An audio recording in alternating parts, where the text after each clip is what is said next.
สิมีผู้ใดเป็นคือจังข่อยอีกบ่มื้อนี่ข่อยเงือดเรื่องนี้ต่อจากที่ข่อยแบบตื่นขึ้นมาแล้วข่อยอันคิดสูนในผัวข่อยแม่นบ่ตอนนี้ผัวข่อยน่ะมันก็เลยพาข่อยไปเที่ยวอยู่หาดทรายแก้วในค่ายของสัตหีบเรื่องก็มีอยู่ว่าข่อยก็ไปหาหม่องนั่งได้ดิบได้ดีนั่งผ่านไปประมาณ3 ชั่วโมงผัวข่อยไปนั่งเก้าอี้ข่อยนั่งสาดตอนผัวข่อยนั่งเก้าอี้ก็บ่มีอีหยังเกิดขึ้นตอนนี้ข่อยก็เลยไปนั่งเก้าอี้ผัวข่อยก็เลยมานั่งสาดข่อยนั่งได้แป๊บนึงฮู้บ่ว่าเกิดหยังขึ้น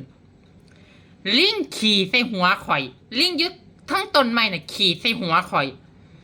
ขี่ใส่หัวข่อยแล้วแม่นบ่ตานี่ข่อยก็เลยหันขึ้นไปข่อยก็เลยไปล้างเนื้อล้างตัวออกมาแล้วข่อยก็เลยกลับมานั่งอยู่หม่องเก่าผ่านไปอีก30 นาทีลิงโตเก่ากลับมาเงียวใส่หัวข่อยอีกตานี่จากขี่เป็นเงีย